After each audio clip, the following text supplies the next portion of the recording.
బంగారం కొనాలనుకునే వారికి good news. ఒక్క రోజులోనే ఈ భారీ తగ్గుదల నమోదైంది. అసలు ఈ భారీ తగ్గుదలకు కారణమేంటి?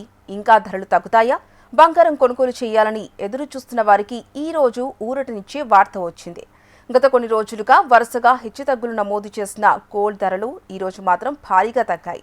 అంతర్జాతీయ మార్కెట్లో కనిపిస్తున్న మార్పులు, డాలర్ ఇండెక్స్ బలపడడం, పెట్టుబడిదారుల ధోరణి ప్రభావంతో దేశీయ బులియన్ మార్కెట్లో పసిడి ధరలు కిందికి వచ్చాయి. బులియన్ మార్కెట్ ప్రారంభమైన వెంటనే గోల్డ్ రేట్లు తగ్గుముఖం పట్టాయి. 24 క్యారెట్ల స్వచ్ఛమైన బంగారం ధర 1,360 రూపాయలు తగ్గి 1,45,260 రూపాయలుగా నమోదైంది. ఇక 22 క్యారెట్ల బంగారం ధర 10 గ్రాములపై 1,250 రూపాయలు తగ్గి 1,33,150 రూపాయలుగా ఉంది. ఇక వెండి ధరల విషయానికి వస్తే ఈరోజు ఎలాంటి మార్పు కనిపించలేదు. కిలో వెండి ధర 2,50,000 రూపాయల వద్ద స్థిరంగా కొనసాగుతోంది.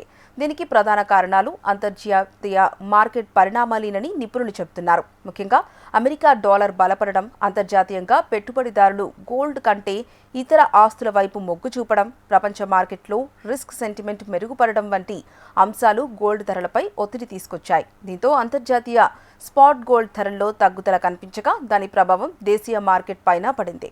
రాబోయే రోజుల్లో బంగారం, వెండి ధరల దిశ పూర్తిగా అంతర్జాతీయ పరిణామాలపైనే ఆధారపడి ఉంటుంది.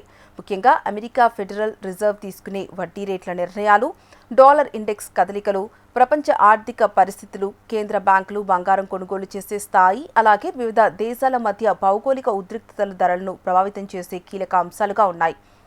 ఒకవేళ అమెరికా డాలర్ మరింత బలపడితే లేదా వడ్డీ రేట్లు ఎక్కువ కాలం అధిక స్థాయిలో కొనసాగితే బంగారం ధరలపై మరింత ఒత్తిడి కొనసాగే అవకాశం ఉందని నిపుణులు చెబుతున్నారు. అదే సమయంలో ప్రపంచ ఆర్థిక వ్యవస్థలో అనిశ్చితి పెరిగినా లేదా ఫెడరల్ రిజర్వ్ వడ్డీ రేట్లు కోతలపై స్పష్టమైన సంకేతాలు ఇచ్చినా బంగారం మళ్లీ బలంగా పుంజుకునే అవకాశాలు కూడా ఉన్నాయి. అందుకే బంగారం కొనుగోలు చేయాలనుకునే వారు ఒకరోజు ధరలను మాత్రమే చూసి నిర్ణయం తీసుకోకుండా మార్కెట్ ట్రెండ్, అంతర్జాతీయ పరిస్థితులు, భవిష్యత్ అంచనాలను కూడా పరిశీలించడం మంచిదని నిపుణులు సూచిస్తున్నారు.